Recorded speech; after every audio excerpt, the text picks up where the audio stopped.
Voilà.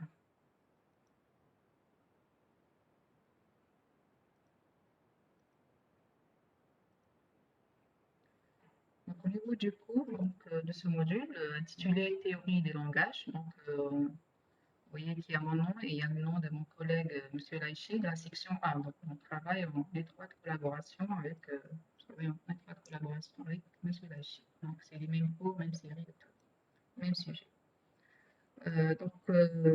L'intitulé, il y a deux mots en quelque sorte, théorie avec langage. Les langages, vous connaissez plus ou moins. Hein. On peut dire qu'un langage, c'est un ensemble de phrases, mais nous, on parlera beaucoup plus de mots. Et ces mots, ces phrases qui sont dans un même ensemble, principalement, respectent un certain nombre de règles. Alors, juste pour donner des exemples assez simples, par exemple, si je considère l'ensemble des nombres pairs, ça, pour moi, ça peut être un langage. Tout dépend de ce que je veux faire. Hein. L'ensemble des nombres binaires aussi, l'ensemble des programmes écrits en langage C ou tout autre langage, par exemple. L'ensemble des adresses IP. Selon ce que je veux traiter, hein, le problème que je veux traiter, je vais définir un langage par rapport aux informations que je voudrais avoir. Bien sûr, nous, ce qui nous intéresse dans tout ça, c'est la théorie qui va nous permettre d'aborder ces langages-là. Alors, la théorie des langages trouve son origine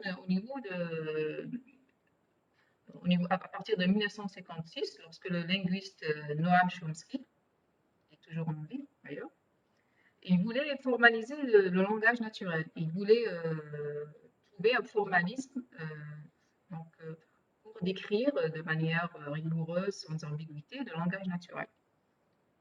Mais même si ces travaux n'ont pas abouti à 100% pour la formalisation de toute la langue du langage naturel de façon générale, ces travaux ont été exploités par la suite, principalement juste après par les informaticiens qui avaient un besoin vraiment important de formaliser les langages de programmation. Donc, on voulait décrire les langages de programmation. Les langages de programmation, donc c'est comme les langages naturels plus ou moins, mais ils sont plus restrictifs bien sûr. Mais le problème, c'est que c'est des langages infinis. Et donc, on avait besoin de décrire ces langages-là de manière finie. Et donc, les travaux de Chomsky ont été exploités dans ce sens-là. Et par la suite, bien sûr, il fallait mettre en place les premiers langages de programmation. Donc, quand je dis mettre en place les premiers langages de programmation, c'est-à-dire disposer d'un mécanisme pour pouvoir reconnaître un programme, l'exécuter et tout ce qui s'ensuit. D'accord? Alors, lorsque j'ai un langage, qu'est-ce qu'on a besoin en fin de compte? Vous avez besoin de deux choses. Par exemple, lorsque vous voulez on vous apprend un langage de programmation, vous avez besoin de connaître ce langage-là. Donc, quand je dis que vous avez besoin de connaître ce langage-là, c'est-à-dire qu'on a besoin de vous décrire ce langage. Hein. Donc, il y a besoin de décrire formellement ce langage-là. Alors, pour décrire formellement un langage, c'est à peu près comme les langages naturels, on va utiliser ce qu'on appelle une grammaire. Mais notre grammaire, on va voir, elle va être décrite de manière formelle. Donc, on va avoir tous les outils nécessaires pour qu'on puisse tous appréhender le langage de la même manière. C'est surtout ça qui est important, parce qu'une grammaire, je peux la décrire avec le langage naturel, mais le langage naturel est ambigu, donc l'interprétation pourra changer d'un utilisateur à un autre. Par contre, lorsqu'on va avoir une grammaire formelle, on va tous comprendre donc ce langage-là de la même manière. Donc, le deuxième point, c'est la reconnaissance. En fin de compte, lorsque vous écrivez, par exemple, un programme, ben, vous n'écrivez pas un programme pour écrire un programme. Vous écrivez un programme parce que vous avez besoin de l'exécuter. Mais nous, ce qui nous intéresse ici, ce n'est pas l'exécution, parce que l'exécution, c'est qu'un autre aspect. Mais avant que votre programme ne soit exécuté, on doit pouvoir vérifier que vous avez bien respecté la syntaxe ou la grammaire du langage. C'est-à-dire, donc, on doit d'abord, il y a une étape avant de faire l'exécution de votre programme, on doit d'abord analyser votre programme, on doit reconnaître que votre programme est bien un mot, est bien un programme de ce langage-là. Donc, on parle de la reconnaissance, la partie reconnaissance, et là, bien sûr, c'est la reconnaissance formelle, c'est-à-dire qu'on ne va pas juste comme ça faire une analyse comme ça à la volée pour voir que non, il y a des règles. Donc, pour cela, il y a un mécanisme qu'on utilise et que vous connaissez d'ailleurs, c'est les automates. Hein. Vous avez eu une idée des automates l'année passée, que ce soit à travers les machines de Turing ou à travers, je crois, le modèle de CRI. Vous avez eu normalement à élaborer certains types d'automates. Donc, les automates vont nous permettre de reconnaître les mots des langages. Et bien sûr, on verra que les langages ne sont pas tous similaires, hein, et qu'il y a donc une classification de ces langages-là. Et à chaque classe du langage, on lui associe une classe de grammaire, un type de grammaire et un type d'automate. Et donc, c'est ça, en fait, de compte qu'on va voir par la suite. Alors, je définis brièvement c'est quoi une grammaire. Enfin, qu'est-ce qu'elle fait une grammaire en quelque sorte. Une grammaire, c'est quoi d'abord? C'est un ensemble de règles. C'est un ensemble mais fini de règles. Cet ensemble de fini de règles, il va me permettre d'engendrer, c'est-à-dire de générer, de trouver les mots du langage. Donc, c'est-à-dire que quand je vais utiliser la grammaire, je vais pouvoir écrire, par exemple, un programme. En respectant les règles de la grammaire, je vais pouvoir écrire un programme. Par exemple, si la grammaire, c'est la grammaire du langage C, ben, en respectant la grammaire, je vais essayer d'écrire un programme en suivant une branche ou une autre des règles de mon langage C. Maintenant, un automate, qu'est-ce qu'il fait? Un automate, c'est la reconnaissance. Un automate, c'est une machine abstraite. Elle va permettre de reconnaître les mots d'un langage. En entrée, vous lui donnez un mot. Un mot, donc ici, pour l'exemple du programme, c'est un programme. Le langage de programmation C. Donc, en entrée, votre machine va avoir un mot qui est un programme, par exemple. Donc, ça, c'est l'exemple des programmes de langage C. Donc, en entrée, vous allez avoir une donnée qui est un mot, un programme ou autre. En sortie, votre automate, donc il y a un mécanisme automatique qui va s'exécuter et qui va vous dire est-ce que ce mot est accepté. Donc, par exemple, donc, si c'est un programme en entrée, il va vous dire oui, vous avez bien respecté la grammaire du langage de programmation. Ou bien, si c'est pas, il y a une erreur, vous n'avez pas respecté certaines règles, il va vous dire non, vous n'avez pas respecté la, la, grammaire de mon langage, du langage. Et donc, à chaque fois qu'on va voir une classe de langage, on va voir les deux aspects. On va voir l'aspect grammaire et on va voir l'aspect automate. Mais en quelque sorte, mais avant, on va voir d'abord les grammaires dans leur globalité. On va voir les grammaires dans leur globalité. Et puis, on va voir deux catégories de langage. Pourquoi ces deux catégories de langage? Parce que c'est les deux catégories de langage que vous allez utiliser vraiment par la suite, hein, du moins au niveau licence. Hein. Du moins au niveau licence, c'est les deux classes de langage que vous allez utiliser par la suite au niveau par exemple, au niveau du module de compilation. L'année prochaine, vous allez avoir un module de compilation qui va vous expliquer un peu toutes les étapes par lesquelles votre programme va passer pour qu'il puisse être, avant d'être exécuté, d'accord? Et l'une des premières Madame, étapes, c'est l'analyse syntaxique, oui.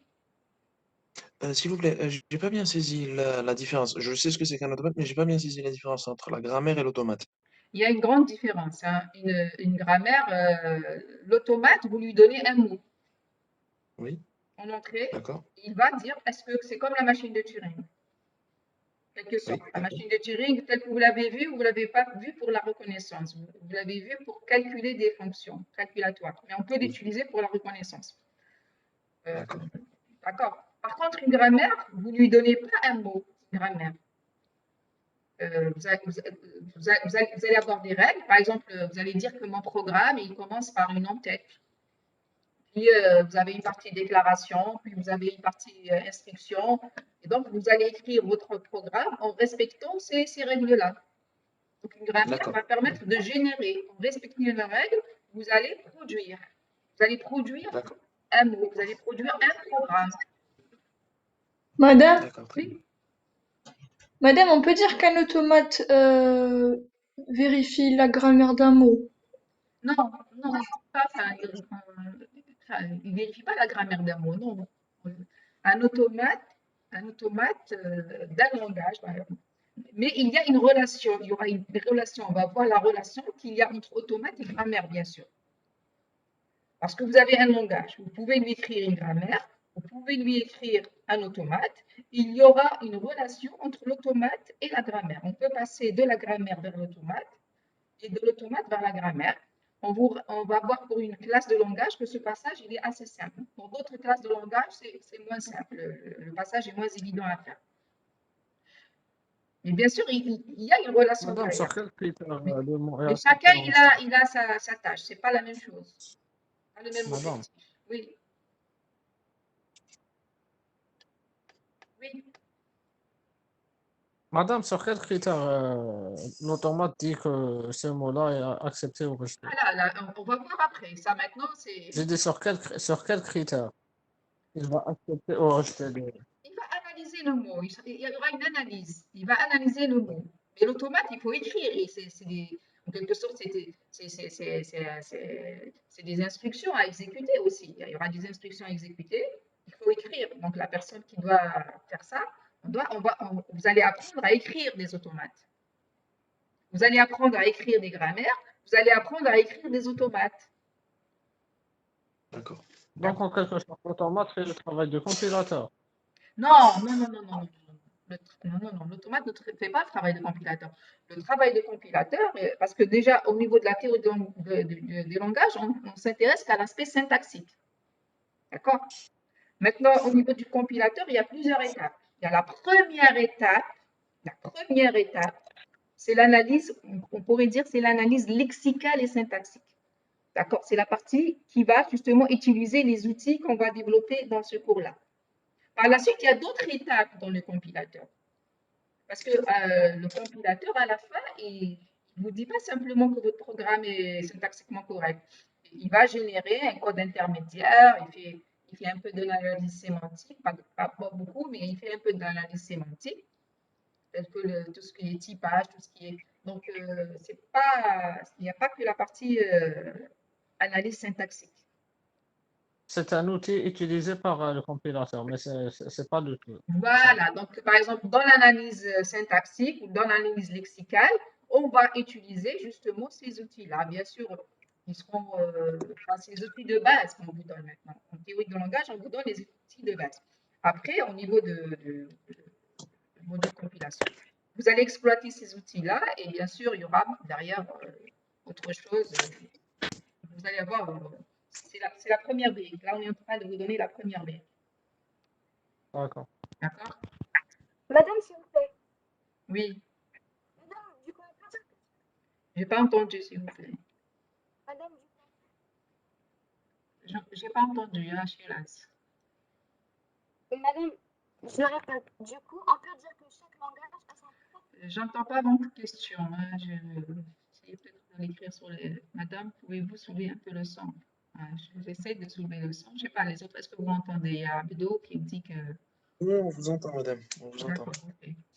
Là, Shiraz, j'ai pas entendu votre question. Hein, désolée. Essayez de l'écrire sur le chat et on va voir.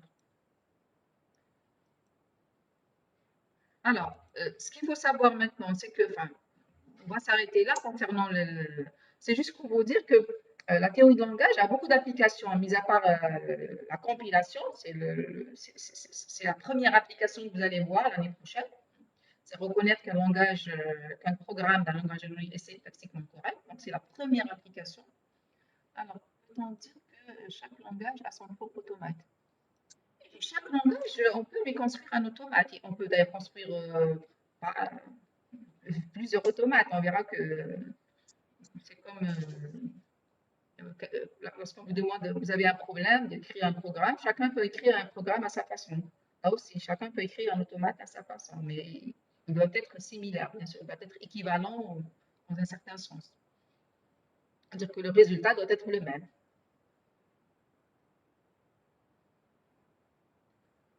Alors, donc la première application, c'est la compilation. Mais il y a d'autres applications. C'est-à-dire que par la suite, la théorie de langage a été exploitée dans beaucoup de domaines.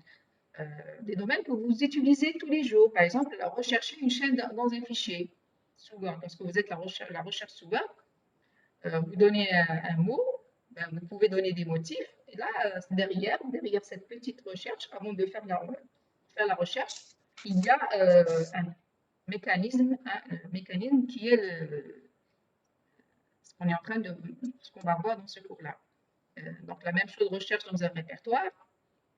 La recherche dans le web, donc le moteur de recherche de façon générale, bien sûr, il y a un autre aspect, il n'y a pas que la théorie de langage, hein, c'est sûr, parce qu'il y a d'autres aspects tels que les aspects de l'intelligence artificielle et tout, mais il y a une brique, hein, il y a une petite brique qui est liée à la théorie des langages. Un autre aspect, là, je pense que je vais peut-être m'arrêter là concernant les applications. Par exemple, réaliser des contrôles. Par exemple, surtout maintenant avec les applications sur le web, on a tendance à remplir des formulaires, hein, par exemple pour s'inscrire sur un site ou autre. Et bien, avant que votre formulaire ou votre demande soit analysée, il faudrait qu'on vérifie, qu'on contrôle les données que vous êtes en train de soumettre. Contrôler dans la mesure du possible, bien sûr. Par exemple, lorsqu'on vous demande une adresse email, on va vérifier que au moins le format que vous avez donné correspond à une adresse email. Lorsqu'on vous demande, quand vous devez donner par exemple une adresse web, une adresse IP, on va vérifier que ça correspond au format d'une adresse web ou d'une adresse IP. D'accord? Donc, il y a pas mal d'applications, hein. Là, que ce soit aussi au niveau de l'industrie de la langue, au niveau de la vérification du circuit électronique, au niveau de la biologie. Alors là, au niveau de la biologie, c'est vraiment utilisé de manière, ça a été utilisé de manière très importante. Voilà. Alors, le programme. Le programme, on va commencer par un premier chapitre. On va voir les notions fondamentales de la théorie du langage. On va commencer tout de suite. Donc, on verra la notion d'alphabet, les mots, les opérations sur les mots. On va définir les langages et les opérations sur les langages, comment on peut les combiner, hein, ces langages-là, comment on peut les combiner. Et puis là, on va définir les grammaires, toutes les catégories des grammaires, la classification des grammaires et des langages. Et à partir de là, une fois qu'on a vu cette classification, il y aura deux autres chapitres qu'on va voir. Le premier chapitre, c'est qu'on appelle les langages réguliers. C'est la plus petite classe. C'est la plus petite classe. Donc, on verra les automates associés à cette classe-là. On verra le lien qu'il y a entre les grammaires associées à cette classe-là et les automates d'état fini. Et on verra une autre façon de décrire ces langages-là qu'on appelle les expressions régulières. Moi, je pense que s'il y a certes, d'ailleurs, c'est une notion que normalement que vous connaissez, la notion d'expression régulière, parce qu'elle est tellement utilisée, on la retrouve dans tous les langages de programmation. Donc, l'autre chapitre, c'est les langages algébriques. Et donc, au niveau des langages algébriques, on va voir la notion de grammaire algébrique avec certaines notions spécifiques aux grammaires algébriques. C'est les grammaires qui permettent de décrire ces langages-là. On verra donc certaines notions telles que dérivation, dérivation, ambiguïté. Donc là, je ne rentre pas dans les détails. Et puis, on verra les automates associés à ce type de langage. Alors, juste pour vous dire la différence. Par exemple, les langages réguliers vont nous permettre de décrire des entités qu'on appelle lexicales. Par exemple, pour décrire un entier, un réel, un mot de passe. Donc ça, les langages réguliers vont être largement suffisants pour décrire ce genre de choses. Mais pour décrire, par exemple, la syntaxe d'un langage de programmation, par exemple, dire que dans un programme, vous avez des blocs imbriqués qui commencent, chaque bloc peut commencer par une accolade grande et se terminer par une accolade fermante. Ça, je ne pourrais pas le faire avec les langages réguliers. On est obligé de passer au langage algébrique. Donc, au niveau des compilateurs, voici les deux classes de langages qui sont utilisées. Les langages réguliers. Les langages réguliers, donc, c'est pour pouvoir retrouver les briques de mon programme, hein, les entiers, les réels, par exemple, les opérateurs et tout ce qui s'ensuit. Maintenant, au niveau de la deuxième étape, on utilise les langages algébriques. Les langages algébriques, là, donc, on peut décrire la grammaire hein, du programme à l'aide de ces langages-là. Maintenant, il y a d'autres catégories de langages. On verra quand on va faire le chapitre 1, mais ils ne sont pas abordés au niveau de ce cours-là. Voilà. Est-ce qu'il y a des questions avant de commencer le chapitre suivant? Le premier chapitre plutôt. Alors, juste là, bien sûr, les slides du cours, les enregistrements seront envoyés par mail aux délégués et je vais les mettre aussi sur la plateforme Moodle. Alors, pour Madame, D'accord, pardon. Ce sera comme le premier semestre, c'est-à-dire qu'on Voilà, aura comme le des premier vidéos, semestre. des capsules Voilà, vidéo. voilà. D'accord. Ok. Donc, pour accéder au cours, vous pouvez vous inscrire. Alors, il y a deux cours. Il y a le cours, celui de la L2 à 4C, c'est le cours que j'assure. Donc, là, il faut juste faire attention. Il y a lorsqu'on a créé ce cours, lorsque j'ai créé ce cours, il a été inséré parmi les cours de troisième année. Donc, vous devez faire votre recherche parmi les cours de troisième année licence. Bien sûr, il y a l'espace de M. Laichi, mais je pense qu'il faut voilà, vous inscrire dans dans cet espace-là qui vous concerne. Voilà concernant Maintenant, pour le cours, l'organisation du cours, si la formule qui a été adoptée dans le premier semestre pour logique vous convient, on va continuer avec cette politique. Donc, je vous enverrai des capsules vidéo et on fera des petits rappels, questions et on fera des exercices par la suite. D'accord. Pour le début, je vais le faire en ligne. Mais, c'est bon, il n'y a pas de questions? Madame, concernant les TD, Oui. comment est-ce qu'on va faire? On va faire, c'est-à-dire comme au premier semestre, on va regrouper tous les groupes, ou alors on va faire chaque groupe sa séance. C'est à vous de voir. Hein. Moi, je suis là, c'est comme ça vous convient. Donc, vous voulez que, D'accord. voilà, vous me le dites. Donc, si vous voulez que chaque On groupe, va faire un sondage, et voilà, on si va vous voir. voulez que D'accord. chaque groupe, je lui fais sa séance. Pas de souci, il n'y a aucun problème. D'ailleurs, le premier semestre, moi, j'ai dit au moins deux groupes. Mais après, vous m'avez dit non, madame, pourquoi ne pas regrouper, puisque ça a été le cas pour les autres. Donc, voilà. Donc moi, D'accord. c'est à vous de trancher pour ça. Donc, je n'impose rien. Voilà, donc on va D'accord. commencer Ah tout de ben, suite.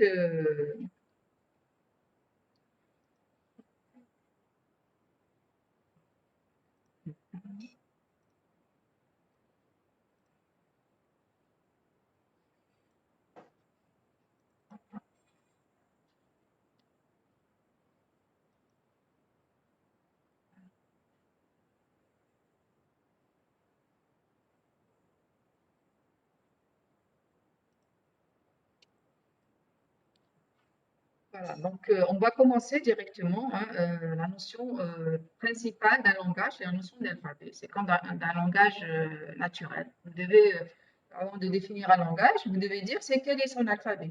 D'accord? Quel est son alphabet?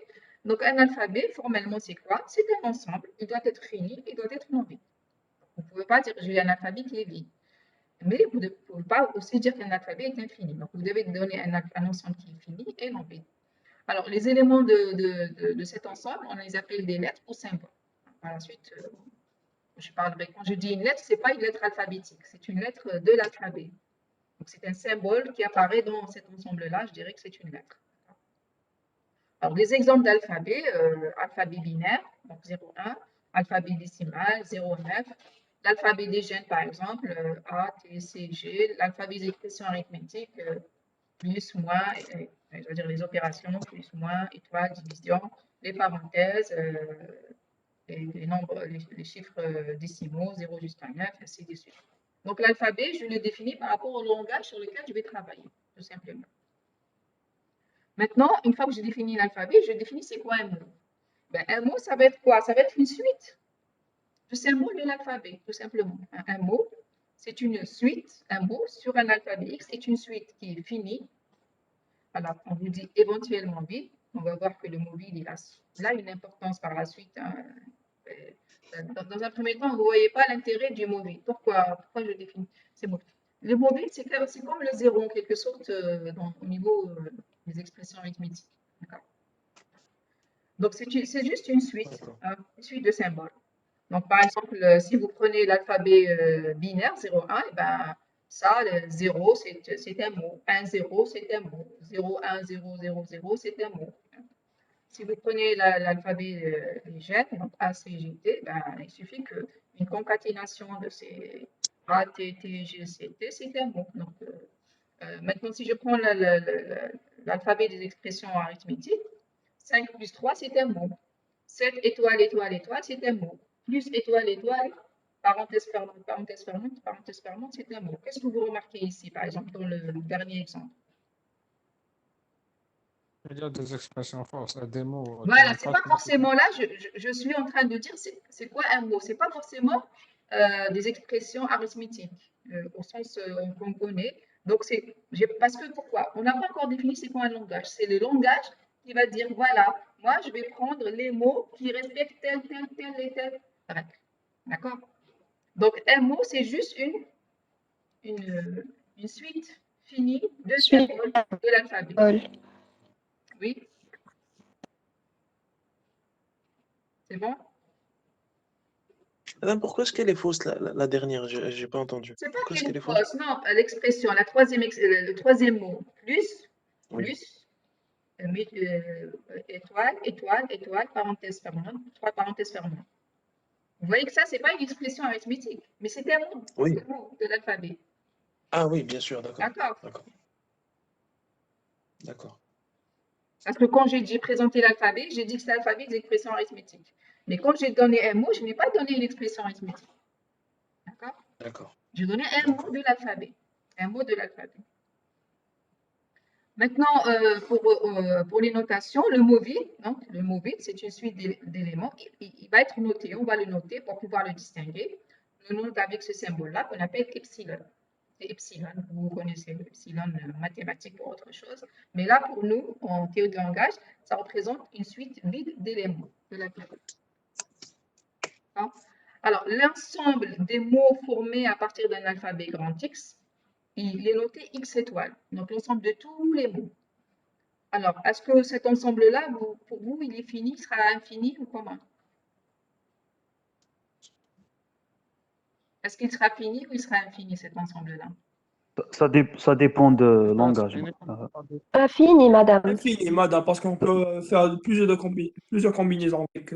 Regardez, prenez juste un cas. L'alphabet contient un seul élément. Si vous prenez le cas de l'alphabet qui contient un seul élément. Un seul élément. Madame, Infini, par parce qu'on peut exemple, le répéter plusieurs fois. Oui, par exemple, je prends X égale à... Je change de couleur. Non.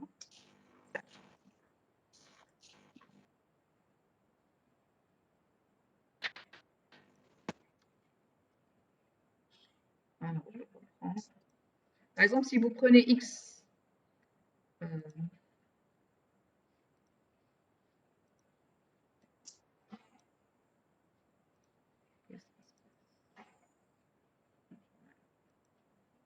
vais faire ici. X égale à A, par exemple. Un seul symbole de l'alphabet. Je peux avoir A comme mot. Je peux avoir AA. Je peux avoir AA. Je peux avoir 4. D'accord? Donc, c'est infini. Cet ensemble-là est toujours infini. L'ensemble des mots formés à partir d'un alphabet est infini. L'ensemble, parce que c'est l'ensemble de tous les mots. On verra par la suite quel langage peut être fini, peut être infini. Mais l'ensemble des mots qu'on peut former à partir d'un alphabet donné, il est infini. Alors, cette notation, l'étoile, on verra par la suite. Ça a un sens particulier, on verra par la suite. D'accord? Donc là, j'ai pris l'exemple justement de x égale à A, x étoile. Alors, x étoile, bien sûr, il y aura le mot vide, A, 2A, 3A, 4A, ainsi de suite. Donc, c'est infini. Maintenant, x plus, au lieu d'étoile, on met plus, c'est l'ensemble des mots non vides. X plus, c'est l'ensemble des mots non vides. Donc, on enlève l'epsilon. Il n'y aura pas l'epsilon dans le x plus. D'accord? D'accord. C'est des notations. Donc, qu'est-ce qu'on va voir? On va voir x étoile qui est égal à x plus, union le mot vide. Tout simplement. Alors, les ensembles x étoile et x plus sont infinis. On a déjà fait la remarque tout à l'heure. Maintenant, on a des opérations sur les mots. Alors, la première opération, la plus pertinente, c'est la concaténation. C'est quoi la concaténation? C'est le fait de prendre deux mots et de les mettre côte à côte. Côte à côte. Je les juxtapose. Je vais avoir un autre mot. Donc, formellement, si je prends deux mots oméga 2, deux mots de x étoile, on définit la concaténation comme la juxtaposition. C'est-à-dire, je mets oméga 1 et juste à côté, je mets oméga 2. Et on la note. Alors, la notation de la concaténation, on utilise le point comme on peut omettre le point. Donc là, j'ai mis oméga 1 point oméga 2. Donc, le point, c'est la notation de la concaténation. Mais par abus, par la suite, on peut même ne pas mettre le point. Donc, on peut ne pas mettre le point. Donc, si oméga 1 est égal à A1 jusqu'à AN, et oméga 2 égale à B1 jusqu'à BN, donc les AI et les BI, c'est des symboles de l'alphabet. Les AI et les BI, c'est des symboles de l'alphabet. Alors, la concaténation de oméga 1 avec oméga 2, c'est tout simplement, vous prenez les symboles de oméga 1 et juste après, vous mettez les symboles de oméga 2. C'est bon? Oui, c'est bon. Alors, la première remarque, c'est concernant le mot vide. Lorsque vous concaténez le mot vide avec oméga, que ce soit à gauche ou que ce soit à droite, ben, vous trouverez oméga. Pareil. Parce que epsilon est l'élément neutre de la concaténation. Parce que dans epsilon, il n'y a aucun symbole. Hein, epsilon, qu'est-ce qu'on avait dit? C'est une suite vide d'éléments. Donc, c'est lui, l'epsilon, c'est l'élément neutre de la concaténation. Maintenant, la deuxième remarque, c'est concernant le fait que la concaténation n'est pas commutative. C'est-à-dire que si vous prenez deux mots, ben, oméga 1 concaténé à oméga 2, de façon générale, c'est différent de oméga 2 concaténé à oméga 1. Donc, il faut faire attention à ça. Par contre, elle est associative. La concaténation est associative. D'accord? Donc, ça, c'est des propriétés qu'il faut connaître. Madame, oméga et oméga doivent passer en même langage, même alphabet ou là? Oui, bien sûr, sur le même alphabet. Ok. Si vous prenez par exemple l'alphabet AB, si vous prenez l'alphabet AB, hein, pour x égale à AB, l'alphabet x égale à A virgule B, vous prenez oméga 1 égale AB, et vous prenez oméga 2 égale AA par exemple, vous voyez que oméga 1 concaténé à oméga 2 c'est quoi? Ça va vous donner AB à A, hein? Mais oméga 2 concaténé à oméga 1, ça va vous donner AA AB. Donc, ils sont différents. De façon générale, ils sont différents. Madame, est-ce que c'est possible si on prend notre alphabet, par exemple X, avec multiplication, Oui. on dire la concaténation bien deux mots qui... C'est la base, c'est l'opération de base des langages, c'est la concaténation. C'est l'opération basique des langages. La concaténation. Okay. D'accord? Donc, c'est pas parce que c'est AB. Ici, AB, c'est des symboles abstraits. Donc, le A peut représenter quelque chose, le B peut représenter quelque chose. D'accord? Madame, on peut bien entendu prendre un mot d'un alphabet et un autre mot d'un alphabet différent et faire la concaténation. Ça, on le fera, oui, par la suite. On le fera généralement, Oui, oui. On le fera parce qu'on aura besoin, par exemple, de prendre deux langages et de les combiner. Donc, on va prendre un mot du premier langage, on va prendre un mot du deuxième langage et on va les concaténer. Parce qu'on voudra faire, par exemple, la concaténation des deux langages. D'accord? D'accord. Oui. D'accord. Tout à fait. C'est bon? Oui, madame. Alors, maintenant, la longueur. La longueur, c'est quoi? La longueur d'un mot. C'est une fonction, en fin de compte. Ce n'est pas une opération, je dirais. C'est une fonction. Elle va me donner le nombre de symboles, du mot. Hein. Donc, mais ce n'est pas exactement le nombre de symboles. Ça va être la somme des occurrences. Hein. C'est la somme des occurrences des différents symboles qui apparaissent dans le mot. Donc, par exemple, si je prends, je finis peut-être de donner la définition formelle. Si je prends par exemple un mot oméga est égal à AA BAB, ben, la longueur de ce mot-là, ça va être quoi? Je compte le nombre de A, il y a 3. Le nombre de B, il y a 2. Donc, c'est 3 plus 2, ça me donne 5. C'est ça la longueur du mot. Donc, je fais la somme des occurrences des différents symboles de composants.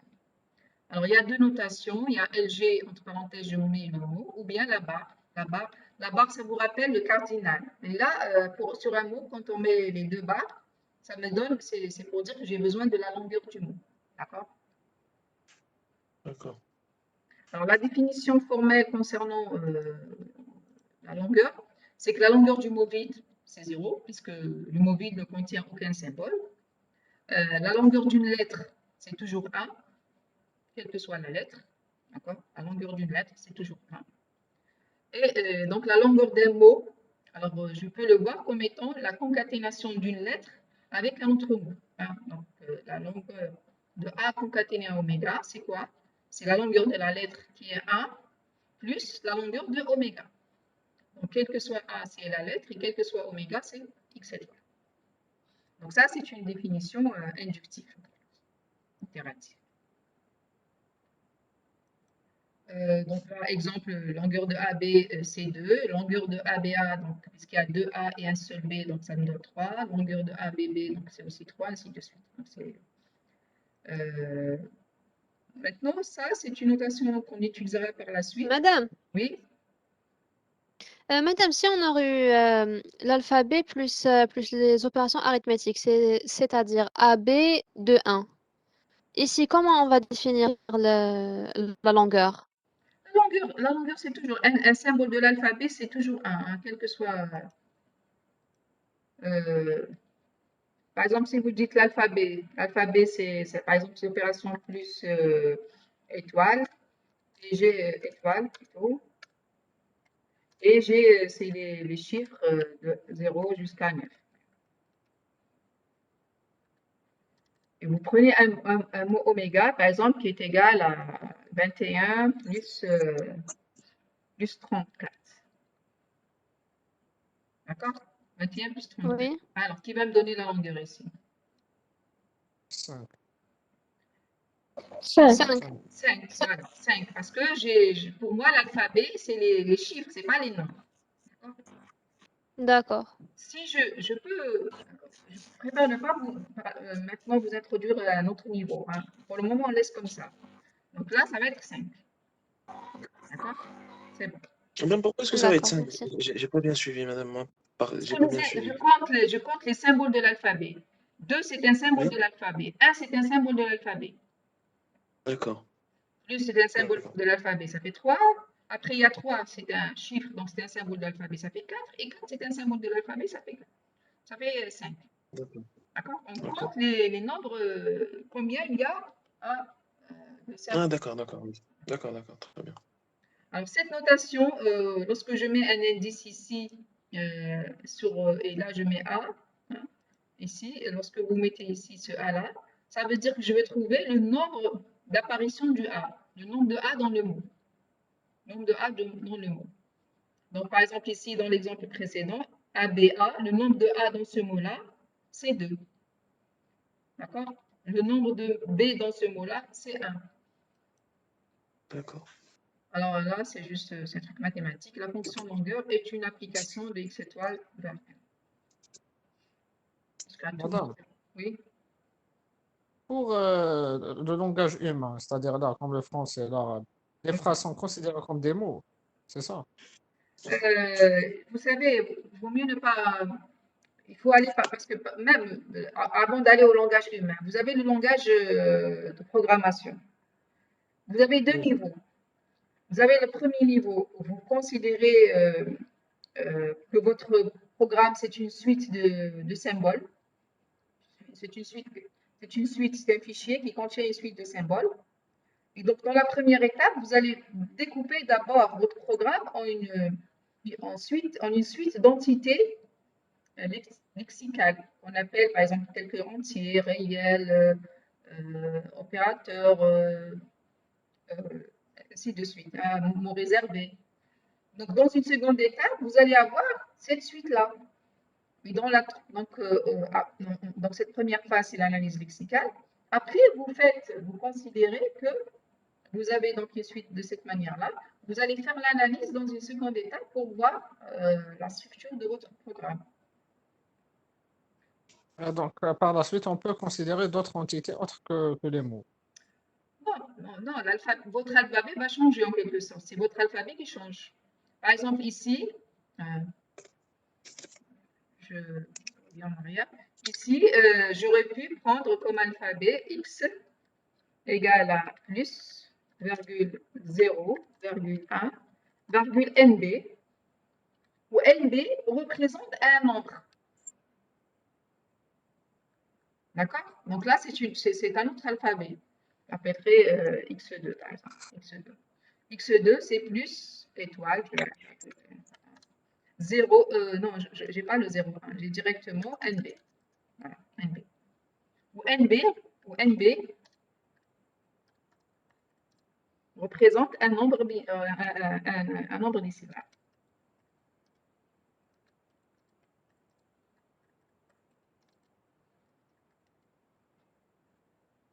Donc, dans ce cas-là, la longueur de ce mot-là, est-ce qu'elle serait à 5? Le mot 3. 21 plus 34. Non, elle ne serait pas égale à 5. Elle serait égale à 3. À 3. 2. Pourquoi 3? 3, parce qu'il y a le premier, c'est 21, c'est un nombre, puis l'opérateur plus le deuxième nombre qui est 34. D'accord. Parce qu'on compte le nombre d'occurrences de chaque symbole. Donc 21, c'est NB plus NB. Il y a 2 NB. Ça, je pense que c'est trop tôt pour vous, pour ce détail-là. C'est vraiment un détail. D'accord?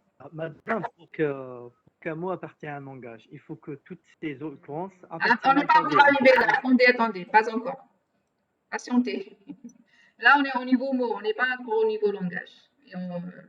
D'accord? On n'est pas encore au niveau langage. On va avancer. Alors, le miroir. C'est une opération assez particulière, le miroir. Comme son nom l'indique, on a un mot, on va inverser. Donc lorsqu'on inverse, on se dit que c'est comme si on a mis le mot devant un miroir. D'accord? Donc, le mot obtenu, il suffit d'inverser les symboles de oméga dans l'autre sens. Alors formellement, donc, si oméga égale A1 à n, alors le miroir de oméga, je le note comme ça, il y a deux notations, mir de oméga, ou bien oméga et on met grand R en exposant ici. Donc c'est quoi? On va inverser. On avait A1 à n dans le miroir, on aura AN à 1. Donc on aura le mot dans l'autre sens. Alors, on peut définir cette opération de manière formelle. Le miroir du mot vide, c'est le mot vide lui-même. Le miroir d'une lettre, c'est la lettre elle-même. Et le miroir de A oméga, c'est le miroir de oméga auquel on va concaténer la lettre A. Donc la lettre A qui était au début, elle va passer à la fin. Quel que soit appartenant à X et quel que soit oméga appartenant à X étoile. Alors là, je pense que c'est des exemples. Donc le miroir, le miroir du mot ABBAA, c'est AABBA. On commence de la fin, c'est AABBA. Il y a certains mots qui sont particuliers, par exemple le mot ABA, son miroir c'est lui-même. Donc là, c'est les mots palindromes. Vous avez déjà vu, je pense, les mots palindromes. Comme remarque sur les mots miroirs, c'est que le miroir du miroir, c'est le mot lui-même. Parce que vous inversez le mot, puis vous le réinversez, vous allez retrouver le mot de départ. Alors, une autre opération assez importante, parce qu'on va la retrouver aussi par la suite, c'est la puissance. La puissance, c'est rien de sorcier. La puissance, c'est le fait c'est basé sur la concaténation, mais au lieu de concaténer des mots différents, on va concaténer le même mot. Et donc, selon le nombre de fois qu'on répète le mot, on va avoir une puissance. C'est pour ça qu'on parle de puissance. Donc, la puissance des mots oméga est définie par récurrence de la manière suivante. La puissance 0, c'est le mot vide. La puissance n plus 1, vous prenez la puissance n, vous lui concaténez oméga, le mot lui-même. Donc, la puissance n, c'est le fait de répéter le même mot un certain nombre de fois. Donc, par exemple, si vous prenez les puissances du mot ABB, donc epsilon, c'est la puissance 0. ABB, c'est la puissance 1. ABB, c'est la puissance 2. là, ce troisième, là, c'est la puissance 3, puisqu'on voit que ABB est concaténé 3 fois. Hein, on le voit 3 fois, il se répète 3 fois. Donc, la puissance, c'est la concaténation du même mot un certain nombre de fois. C'est tout. C'est bon? Maintenant, la factorisation. Donc, la factorisation, c'est en quelque sorte, c'est pas une opération vraiment où on va. C'est un découpage du mot. On va voir que dans le mot, on va distinguer des parties. D'ailleurs, que vous retrouvez au niveau des langages naturels. D'accord? Donc, soit V et oméga, deux mots de X étoile. D'abord, il y a la notion de facteur au sous-mot du mot oméga. Donc, je dirais que V est un facteur au sous-mot du mot oméga. Si c'est ainsi, il existe deux mots, U1, U2. Donc, s'il existe deux mots, U1, U2, appartenant à X étoile, tels que oméga égale à U1, V, U2. Donc, vous voyez que V, il est sous-mot. Donc, à gauche, on peut retrouver quelque chose, un certain mot, et à droite, on peut retrouver un autre mot. Mais vous voyez que U1, U2, c'est des mots de X étoile. Maintenant, le mot V peut être un facteur propre. C'est quoi un facteur propre? Facteur propre, ça veut dire que V, c'est un facteur, mais avec le fait que U1 est différent de epsilon et U2 est différent d'epsilon. C'est-à-dire que U1 contient au moins une lettre et U2 contient au moins une lettre. Alors, parmi les facteurs, on distingue deux facteurs, le facteur gauche et le facteur droit. Alors, le facteur gauche, on appelle aussi préfixe. C'est le préfixe. C'est dans le cas où U1 égale à epsilon. C'est-à-dire que je vais avoir oméga est égal à V U2. D'accord? On va voir ici.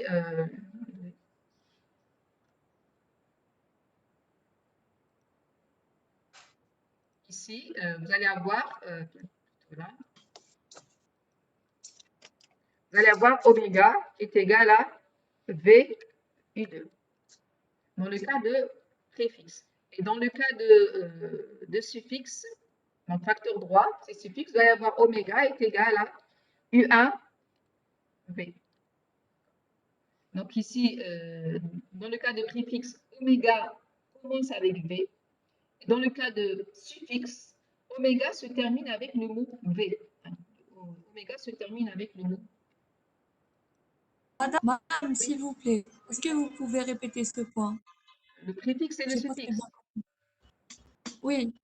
Regardez, parce que pour définir le facteur gauche, c'est quoi? Le facteur gauche, c'est un facteur, c'est un sous-mot. Mais c'est un sous-mot particulier. Vous voyez qu'ici, dans les sous-mots, vous avez oméga, c'est U1, V, U2. Lorsque U1, ce U1-là est égal à epsilon, on dit que V, c'est un préfixe. Lorsque U2 est égal à epsilon, c'est U2 qui est égal à epsilon, on dit que V, c'est un suffixe. C'est la même chose que la notion de préfixe et suffixe, en quelque sorte, au niveau de la langue naturelle. Madame? Oui. On peut dire que V, c'est le radical. On n'utilise pas cette terminologie. Il n'y a pas, on n'utilise pas. C'est pareil. Hein? On n'utilise pas. C'est pareil. D'accord. Il n'y a pas cette terminologie de radical. D'accord. Suffixe, préfixe, oui, mais pas le radical. On va prendre un exemple juste pour illustrer ça. Par exemple, je prends le mot AA, BB, BA. D'accord. Alors, le mot AA, BB, BA. Ben, si je prends par exemple comme V, si je prends comme V égale à ABB. ABB. Eh ben, ce ABB-là, je le retrouve ici. Il y a ABB. Donc, c'est un facteur. Donc, V. Hein, donc, V. Facteur propre. Et c'est même un facteur propre. C'est un facteur de oméga et il est facteur propre. Hein, parce que U1 et U2 ne sont pas égales à. Voilà, je ne peux pas epsilon. le placer ni au début ni le placer à la fin. Hein. Je ne peux ni le placer au début ni à la fin. Le mot oméga ne commence pas avec ABB et ne se termine pas avec ABB. Par contre, maintenant, si je prends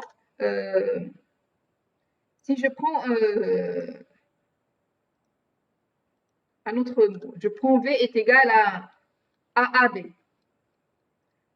D'accord? Si je prends AAB. V, c'est un facteur de oméga. Et facteur de oméga. Mais c'est un facteur particulier. Préfixe. C'est un préfixe. Hein? C'est un préfixe. Madame, j'ai une question. Oui. Donc moi, pour dire, pardon, avant de votre question, là, je dirais, pour être précise, je dirais pas que V est un facteur de oméga. Je dirais, pour être plus précis, je dirais toujours que c'est un préfixe de oméga. Ça veut dire que oméga commence avec V. Oui, votre question, s'il vous plaît. Oui, alors dans le cas où on a une occurrence de V dans oméga, et que le V est en même temps un préfixe, mais aussi par exemple facteur, enfin pas un facteur propre, mais Par exemple, ça se peut que ce soit. regardez, je peux prendre par exemple V égale à AB, tout simplement. Ou bien égal à A. Oui. Égal à A. Voilà. Il a plusieurs. Il est préfixe. Il est suffixe. Il est facteur propre. Parce que je peux les trouver à plusieurs endroits. D'accord. D'accord? Donc V, est préfixe, suffixe et facteur propre.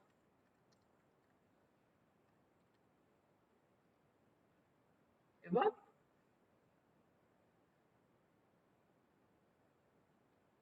C'est bon? Merci, madame. Oui. D'accord, merci. Voilà, donc là, j'ai donné d'autres exemples. Enfin, c'est à peu près les mêmes, je pense. Bien. Alors, maintenant, on passe au langage. Alors, c'est quoi un langage? Avant de parler de langage, je dois définir l'alphabet. Donc, je dis, d'abord, voici mon alphabet. Donc, soit X un alphabet. On appelle langage formel, défini sur X, tout simplement un sous-ensemble X étoile. Rappelez-vous, X étoile, c'est quoi? X étoile, c'est l'ensemble de tous les mots sur l'alphabet X. Donc, L, c'est quoi? L, je ne sais pas si je pourrais dessiner ici. Donc, vous allez avoir ici, ça c'est X étoile. Je ne sais pas dessiner finalement. Je ne sais pas dessiner. On va essayer. Il n'y a pas de... Ah, je vais utiliser ça. Maintenant, voilà. Par exemple, ça c'est X étoile.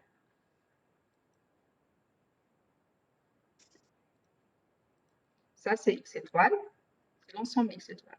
Et bien, un langage, c'est quoi? Il est à l'intérieur. C'est un sous-ensemble.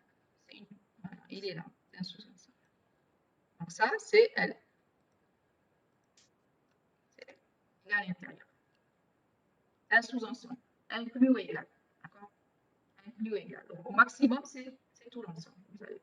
Au minimum, ça va être quoi? Le max, c'est tout. C'est tout. On prend tout. Au minimum, C'est vide. on prend rien. C'est vide. Au minimum, on prend rien. Donc, des exemples, l'ensemble des mots de AB étoile qui commencent par A, par exemple. Donc, on peut les décrire comme ça. Donc, le plus petit mot, c'est A. Il n'y a que A. Et puis après, on a la première lettre, c'est A. Et après, on peut avoir soit A, soit B. Après, on peut avoir la première lettre, c'est A. Et puis après, on peut avoir soit AA, soit AB, soit BA, soit BB, ainsi de suite. Cet ensemble-là est infini. Donc, on peut l'écrire de cette manière-là. C'est A. Donc, on sait toujours que la première lettre, c'est A. Qu'est-ce qu'on aura après la lettre A? On va avoir un mot. Ce mot-là, on l'appelle oméga. Donc là, qu'est-ce qu'on a utilisé comme opération? C'est la concaténation. C'est A concaténé oméga. Nos mots sont de la forme A concaténé à oméga. C'est quoi oméga? C'est un mot quelconque de l'alphabet AB. Rappelez-vous, donc ça, AB, c'est l'alphabet. L'étoile, c'est quoi? C'est l'ensemble de tous les mots sur l'alphabet AB. Alors, on va retrouver par la suite ce genre de notation. Madame, Oui. Donc, un langage, باش يكون un langage, c'est un ensemble اللي تكون عنده une règle نتبعوها pour formuler les mots. C'est ça. Voilà. On peut des fois s'intéresser à l'ensemble, X étoiles, c'est tout l'ensemble, mais c'est rare. Enfin. Généralement, dans un langage, les mots, ils ont une relation. Ce n'est pas des mots comme ça pris au hasard.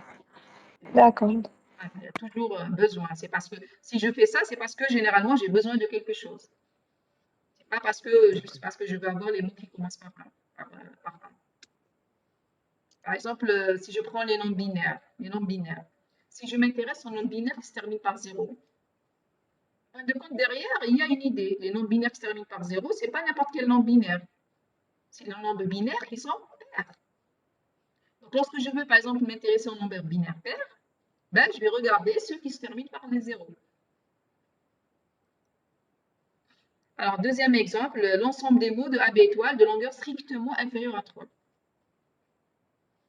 Alors, strictement inférieure à 3, donc c'est soit 0, soit 1, soit 2. 3 non inclus, puisque strictement inférieur. Donc, soit 0, soit 1, soit 2, les longueurs. Longueur 0, c'est le mot vide. Longueur 1, c'est la lettre A ou la lettre B. Et longueur 2, ça va vous donner les 4 combinaisons.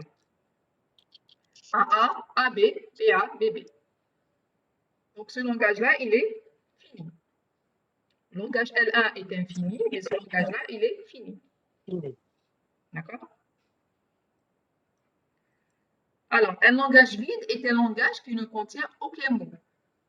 Il est noté comme les ensembles avec la même notation, donc le haut barré, le contour barré. Alors, il faut faire attention, un langage vide est différent du langage qui contient le mot vide. Alors, un langage fini est un langage qui contient un nombre fini de mots. Donc, dans l'exemple précédent, on a vu que L2 est fini. Et les langages finis, ils ne posent pas de problème parce que les langages finis, on peut toujours les énumérer, c'est-à-dire qu'on peut les lister. Hein. Par contre, le vrai souci, c'est avec les langages infinis parce qu'on ne peut pas les énumérer, on ne peut pas les donner tous, on ne peut pas tous les donner. Un langage infini, c'est un langage qui contient une infinité de mots. Donc, L1 est infini. Donc, un langage infini peut être décrit par application d'opérations à des langages plus simples.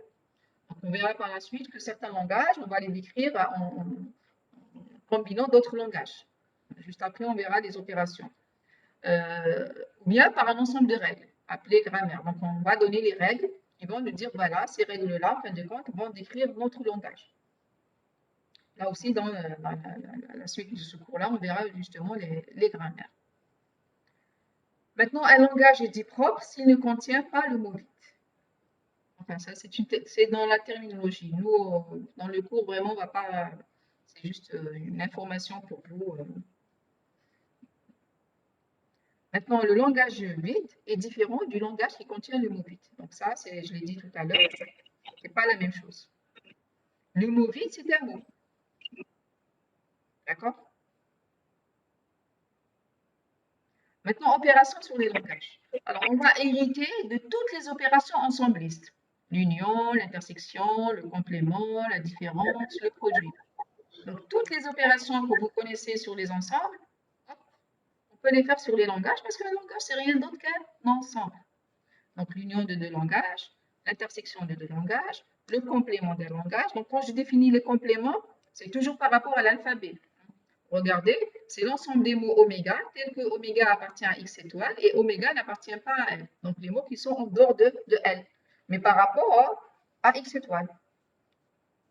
La différence de deux langages, la différence, donc, c'est les mots qui appartiennent au premier langage et qui n'appartiennent pas au second. C'est les mots qui appartiennent à L1 et qui n'appartiennent pas à L2. Maintenant, le produit, donc ça va me donner ici, c'est un peu particulier, ça va me donner un couple de mots. Oméga 1, oméga 2, tel que oméga appartient au premier langage et oméga 2 appartient au second langage. Maintenant, en plus de ces opérations, on va hériter des opérations qu'on avait sur les mots, la concaténation, le miroir, la puissance, et on va rajouter une autre opération. Alors, donc là, la première opération, c'est la concaténation de langage. Puisqu'on peut faire la concaténation des mots, cette opération a été étendue au langage. Donc, c'est quoi la concaténation de langage? c'est le fait de prendre un mot du premier langage, un mot du second langage et de les concaténer. Donc, les deux langages, pas forcément le même alphabet. Ils peuvent avoir le même alphabet, mais aucune restriction. Il n'y a aucune restriction. Donc, vous prenez chaque fois que vous prenez un mot du premier langage, vous pouvez le concaténer avec tous les autres mots du second langage, et vous faites ça pour lire tous les mots du premier langage. Alors, cette opération, elle a des propriétés. La première propriété, bien sûr, on hérite des propriétés qu'on a sur les mots. On avait dit que cette opération, elle n'est pas commutative. Donc, de la même manière, elle ne sera pas commutative pour les langages. Donc, si vous prenez deux langages, si vous faites la concaténation, là, ça, j'ai commencé par ça. Mais là, pour la concaténation aussi, on a cette propriété-là. Mais ça, c'est concernant l'ensemble vide. Rappelez-vous, l'ensemble vide, c'est l'ensemble qui ne contient aucun mot. Donc, lorsque vous le concaténez avec un langage, ça ne va rien vous donner. Pourquoi ça ne va rien vous donner? Parce que, qu'est-ce que vous devez faire? Vous devez, pour faire la concaténation, vous devez prendre un mot du premier langage. Et le premier langage ne contient rien. Donc, vous ne pouvez rien concaténer. Donc, concrètement, il n'y a rien. Donc, ça va être l'ensemble vide. Donc, ça soit à gauche ou à droite. Madame, Oui? pendant l'ensemble vide contient des epsilon. Non, non, on l'a dit tout à l'heure. On l'a dit. Voilà. Et le langage vide est différent du langage qui contient epsilon. Ils sont différents. D'accord. D'accord. Voilà. Donc, c'est pour ça qu'on les distingue. Maintenant, par contre, lorsque je concatène le langage qui contient le mot vide, donc, c'est-à-dire que lorsque je vais prendre le premier langage, je vais essayer de l'illustrer ça par exemple, dans le premier langage, vous avez le mot vide, je ne peux pas écrire epsilon, donc je vais mettre epsilon comme ça.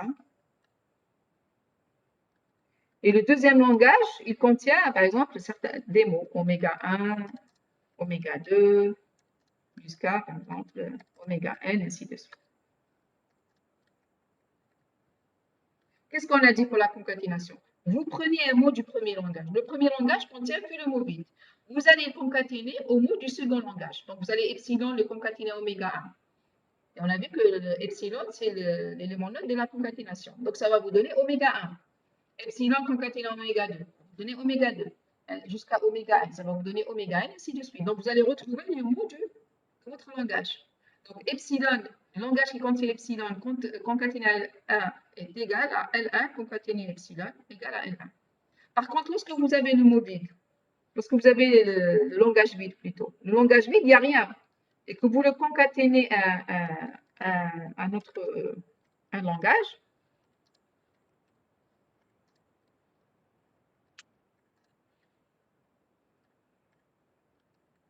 ici, dans le deuxième cas que j'ai illustré ici, lorsque vous prenez ici le premier mot, le premier langage, il n'y a pas. Parce que moi, pour faire la concaténation, je dois prendre un mot de L1. Ici, le L1 ne contient aucun mot. Donc, je ne pourrais pas faire cette opération de concaténation. Donc, à chaque fois, je n'ai rien. Donc, ça va me donner l'ensemble vide. D'accord?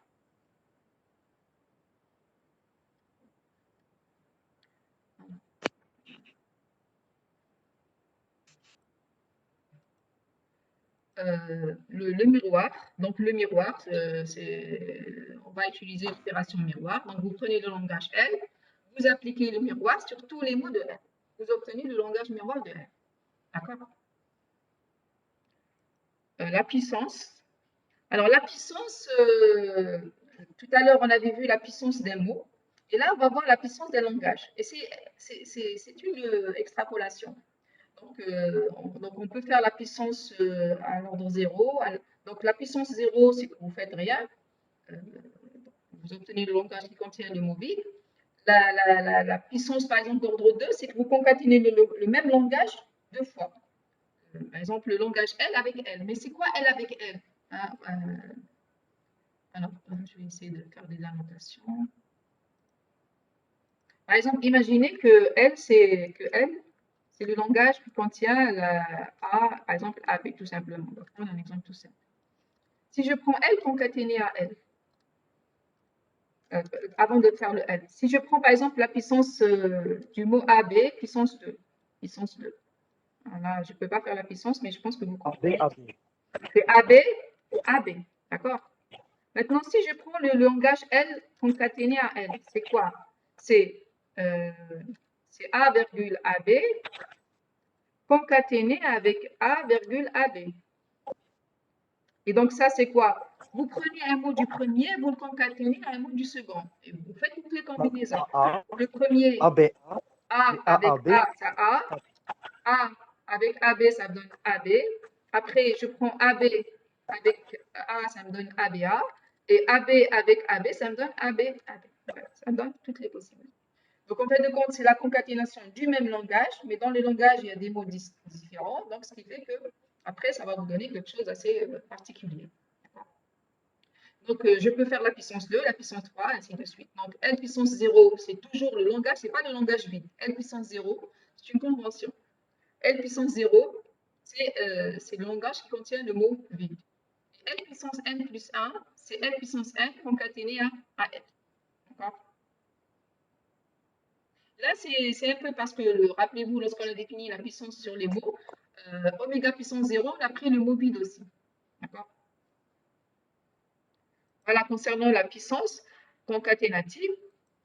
Maintenant, ça, c'est une opération basique sur les langages. La fermeture itérative ou l'étoile. On l'appelle l'étoile.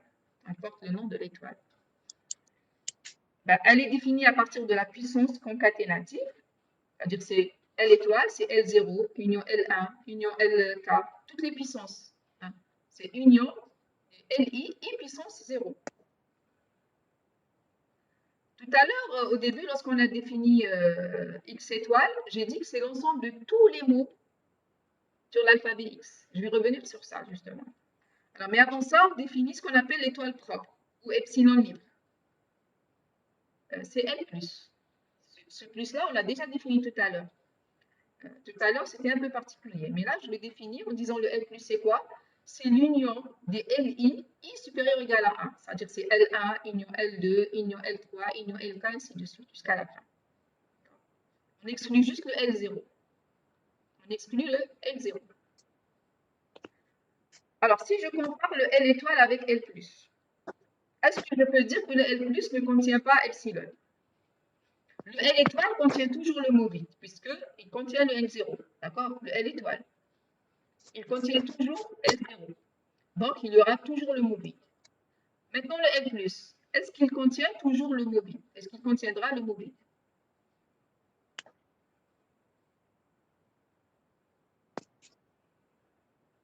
Ça dépendra du langage lui-même. Parce que le L+, il démarre où? Il démarre à partir de L1.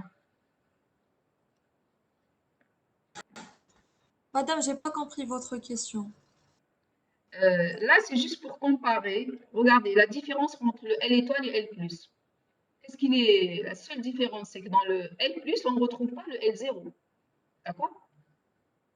On ne retrouve pas le L0. Sinon, on retrouve le L1, le L2, le LK, ainsi de suite. Tous les L. Madame, L0, c'est pas epsilon. Le L0, il me donne epsilon. Regardez. Pour la définition, L puissance 0, c'est epsilon. Madame, epsilon union quelque chose. C'est pas, enfin, en disant que on a epsilon union L. Epsilon union L, elle n'est pas égale à L. Epsilon non, c'est pas epsilon union. Non, il n'est pas égal à L. Ça dépend, il peut être égal à L.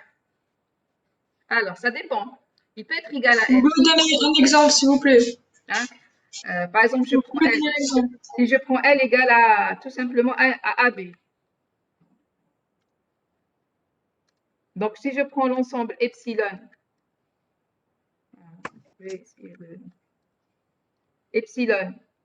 que je concatène avec L, mais c'est pas là, c'est l'union. Union. Donc, j'utilise ça. Union L. Ben, ça va me donner quoi? C'est l'union de deux ensembles. C'est elle, madame. C'est elle, madame. L'union de deux ensembles. Qu'est-ce qu'on fait dans l'union de deux ensembles? On prend les éléments communs. Soit epsilon. L'union, c'est pas l'intersection. On les additionne. Non, c'est pas l'intersection. C'est l'intersection, on prend les mots en commun. L'union prend les mots du premier langage et les mots du second langage. Donc, je prends les... A à B. Hein? epsilon A AB. Tout à fait, tout à fait. Epsilon A AB. Parce que epsilon, c'est un mot. D'accord?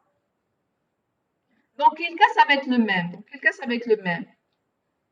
C'est lorsque L contiennent le mobile. Ah, je vais le mettre pour le distinguer, je vais mettre L1. Par exemple, ici, j'ai epsilon. Virgule A, virgule AB. Bien sûr, là, si je fais epsilon, que je concatène avec, je fais l'union plutôt avec L1, là, je vais retrouver mon langage L1. Parce que epsilon, il est déjà dans L1. D'accord? Donc là, je vais retrouver L1. Madame, donc L étoile, c'est L plus union epsilon. C'est L plus union epsilon, tout à fait. L étoile, c'est L plus union epsilon. D'accord.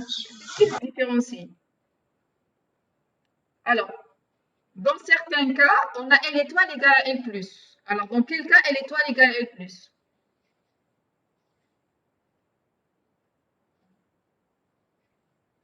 Normalement, avec cet exemple-là, vous pouvez me répondre. On ne contient pas Parce que L, c'est epsilon. epsilon. Hein?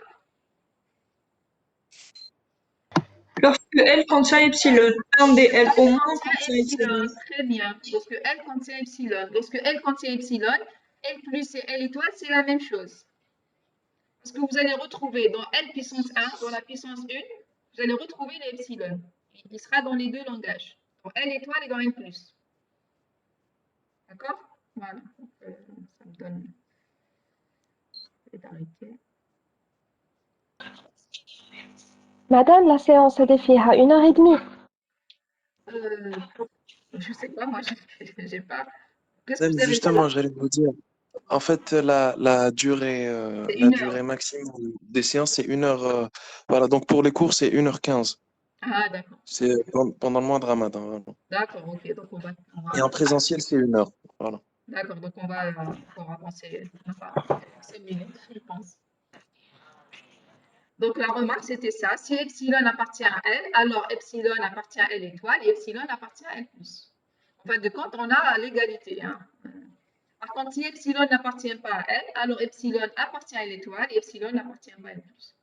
Donc là, on pourrait même donner que dans le premier cas, on a L plus égale à L étoile. Dans le second cas, L étoile égale à L plus union epsilon. Je ne les ai pas donnés apparemment. D'accord. Maintenant, on commence les grammaires. Donc, pour les grammaires, je préfère ne pas commencer parce que. D'accord. Voilà. Ça ne va pas. Il faut mieux que je commence vraiment directement parce que vous n'allez pas pouvoir me suivre comme ça en 5 minutes. Par contre, avec ça, on peut commencer les TD. Parce qu'au niveau de la série, on a 2 exercices juste sur les mots et les langages. Donc, j'aimerais bien qu'on fasse une séance cette semaine-là. Donc, a priori, si vous êtes toujours libre jeudi, je prendrai la séance. Oui, jeudi à partir de 11h20. À partir de 11h20. 11h20. D'accord, 11h20. Donc, je vais vous envoyer la série et on va fixer la séance. Là, pour ce jeudi-là, on fait une seule séance et vous allez me dire par la suite, pour la semaine prochaine, comment ça va être organisé. D'accord? D'accord, très bien, madame. Je vais organiser un sondage et je vais vous dire. Madame, pour les vidéos. Madame, Oui. Pour les vidéos de c'est pas cours, madame. possible de faire la séance le jeudi. Parce Ah que bon? jeudi à midi, on a déjà un cours de archer. Ce jeudi à midi.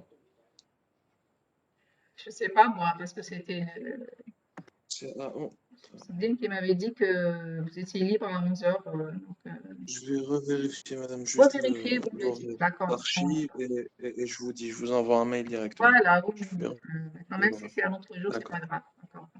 D'accord. Madame, s'il vous plaît, concernant les vidéos, quand est-ce que vous allez commencer à nous envoyer les vidéos, les capsules vidéo?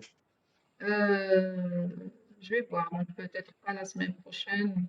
je sais pas, peut-être même la semaine prochaine. Je pourrais vous envoyer. Je vais D'accord. voir. D'accord.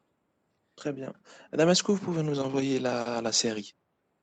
Je vais le faire juste après, je vais le faire, oui. Je vais vous envoyer la D'accord. série. Très bien. Pas de problème. Très bien, madame. D'accord, merci. Allez, portez-vous bien. Allez, au revoir. Au revoir, madame. Madame.